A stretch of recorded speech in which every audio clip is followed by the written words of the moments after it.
बिस्मिल्लाहिर्रहमानिर्रहीम। अस्सलाम वालेकुम डियर स्टूडेंट्स। 9th की फ़िज़िक्स आज हम पढ़ेंगे एक नए अंदाज में। हम इसमें आज इसके शॉर्ट क्वेश्चंस को कुछ देखेंगे। सबसे पहले हम देखेंगे स्केलर्स क्या है। स्केलर्स ऐसी तिब्बी मक़दारें हैं जिनका मुकम्मल इज़हार उनकी मक़दार से हो, यानी वो तिब्बी मक़दारें हैं जिनका मुकम्मल इज़हार उनकी मक़दार से हो।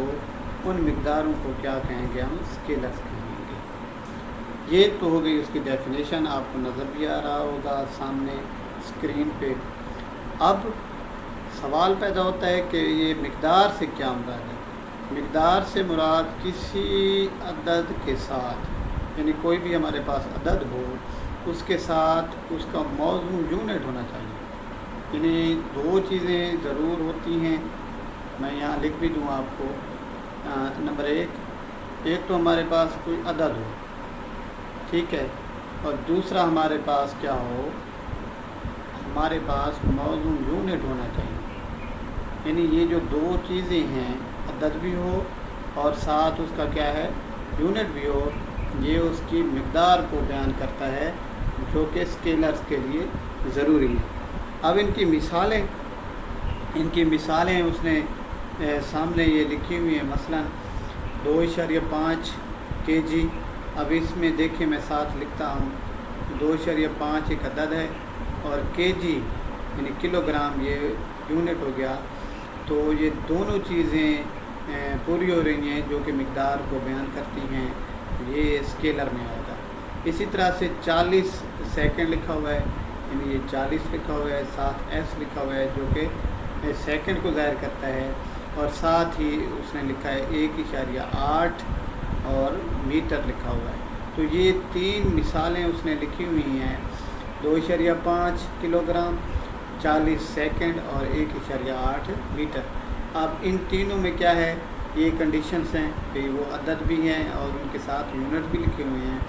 तो ये तीनों जो मिसालें हम कह सकते हैं कि ये स्केलर्स को ज़ाहिर करती हैं। अब इसके बाद क्या है कि वो कौन सी मक़दारें हैं जो स्केलर्स होंगी, जैसे मास हो गया, लंबाई हो गई, वक्त हो गया, स्पीड, वॉल्यूम, वर्क और एनर्जी, ये स्केलर्स हैं। यानी अगर कोई बंदा पूछे कि ये जो मास है ये वेक्टर मक़दार है या स्केलर है, तो हम ये कह सकते हैं कि ये एक स्केलर मक़दार है। इसी तरह से लंबाई हो गया, वक्त हो गया, तो ये उसकी मिसालें होंगी। ये शॉर्ट क्वेश्चन था हमारे पास स्केलर्स का। अब हम एक और इसके अपोजिट ज़रा देख लेते हैं, वेक्टर्स क्या हैं। ये सामने आपको नज़र आ रहा है जिसके मैंने टिक भी कर दिया है, वेक्टर्स की डेफिनेशन।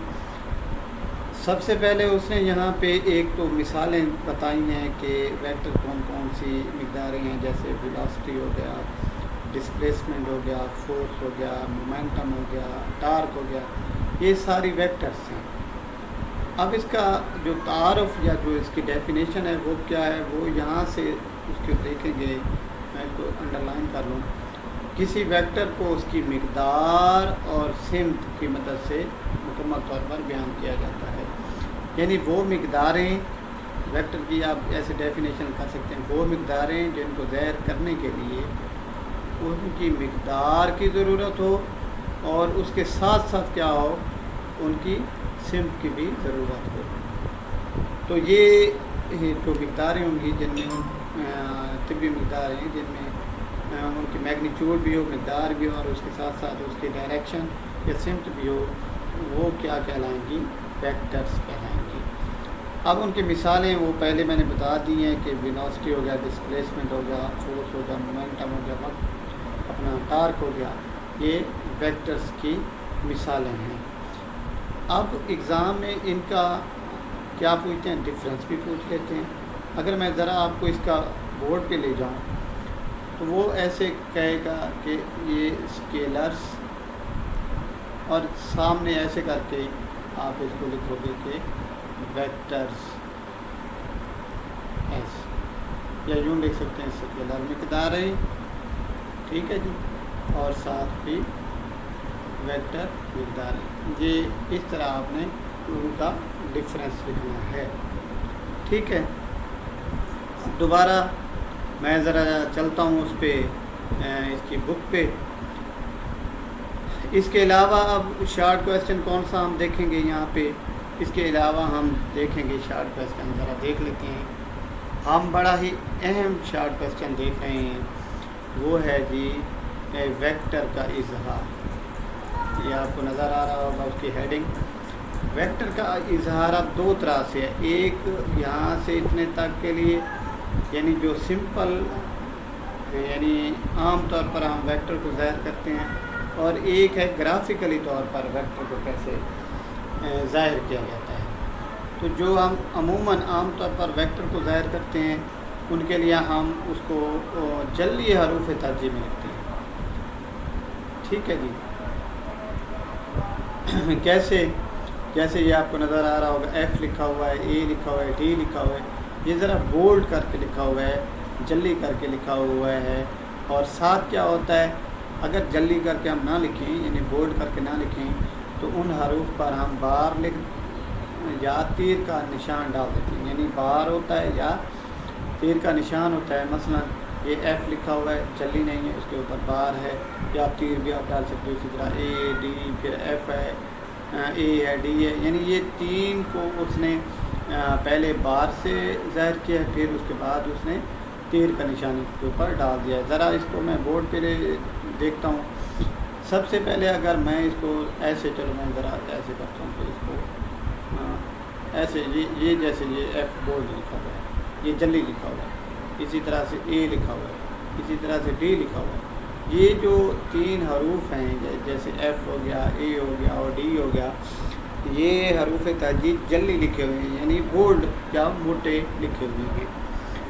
तो या तो आप ऐसे लिख सकते हैं, या अगर आप क्या करते हैं कि आप इनको, जैसे ये मैंने एफ़ लिखा, अब ये जल्दी नहीं है, आप इसके ऊपर बार डाल दोगे, या क्या करोगे, एफ़ लिख के इसके ऊपर तीर का निशान डाल दोगे। यानी अगर आप बोल्ड लिखो, जल्दी लिखो, तो ना आपने बार डालना है, ना तीर का निशान डालना है। अगर आप बोल्ड नहीं लिख रहे, सिंपल से लिख रहे हो लाइट करके, तो आप क्या करोगे, या उसके ऊपर बार डाल दोगे या तीर का निशान डाल दोगे। इसी तरह से अगर आप ए लिखोगे, उसके ऊपर ये बार आ गया, या ए के ऊपर आप क्या लिख दोगे, वेक्टर मतलब अपना तीर लिख दोगे, तीर का निशान। इसी तरह से डी हो गया, बार आ गया, या डी के ऊपर हमने तीर का निशान लिख दिया। तो ये था, हम उसको करते हैं कि आप वेक्टर को क्या कर सकते हैं, इसमें बयान कर सकते हैं, जो आम तौर पर हम लिख सकते हैं।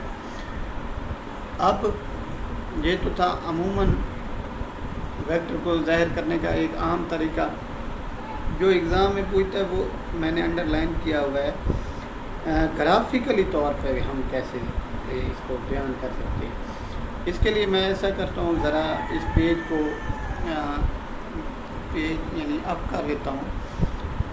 अब इसमें क्या है, इसमें ये है कि जब आप किसी वेक्टर को ग्राफिकली तौर पर ज़ाहिर करेंगे तो आप एक सीधी लाइन खींचेंगे। ठीक है, फिर क्या करेंगे, उसके एक सिरे पर तीर का निशान डालेंगे, यानी दो इसमें पॉइंट्स हैं, एक तो आप सीधी लाइन खींचेंगे, दूसरा आप तीर का निशान।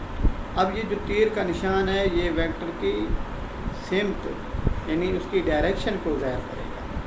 तो ये हो गया उसका ग्राफिकली तौर पे इज़हार। फिर हम इसको समझ लेते हैं कि एक ये जो नीचे डायग्राम बनी हुई है 2.14 वाली, ये ग्राफिकली इज़हार है इसका वेक्टर का। इसमें क्या है कि ख़त ए बी एक बनाया हुआ है, जिसके सिरे बी पर तीर का निशान है। ठीक है, और वो क्या है, एक वेक्टर वी को ज़ाहिर करता है। अब इसको हम बोर्ड पे ज़रा देख लेते हैं कि ऐसे आपने एक सीधी लाइन बनानी है, खींचनी है। ये जो सीधी लाइन है, वैसे अगर मैं इसको आपको बता दूं, ये उसकी मिक़दार को ज़ाहिर करेगी। ठीक है, वेक्टर की। फिर आप अगर ये मैंने कहा कि ये ख़त है और इसका नाम ए बी लिख दिया ऐसे करके, तो अब आप क्या करेंगे, इस بی جو سرا ہے اس پہ تیر کا نشان ڈالیں گے، اور یہ جو تیر کا نشان ہے، ٹھیک ہے نا، یہ کیا کرے گا، اس ویکٹر کی سمت کو ظاہر کرے گا۔ اب یہ جو اے بی ہے یہ ایک ویکٹر ہے جس کو اس نے ویکٹر بی کہا ہوگا۔ تو یہ چیزیں ہو گئیں ویکٹر کا گرافیکلی اظہار ہو گیا۔ پھر ذرا دیکھ لیتے ہیں ہم،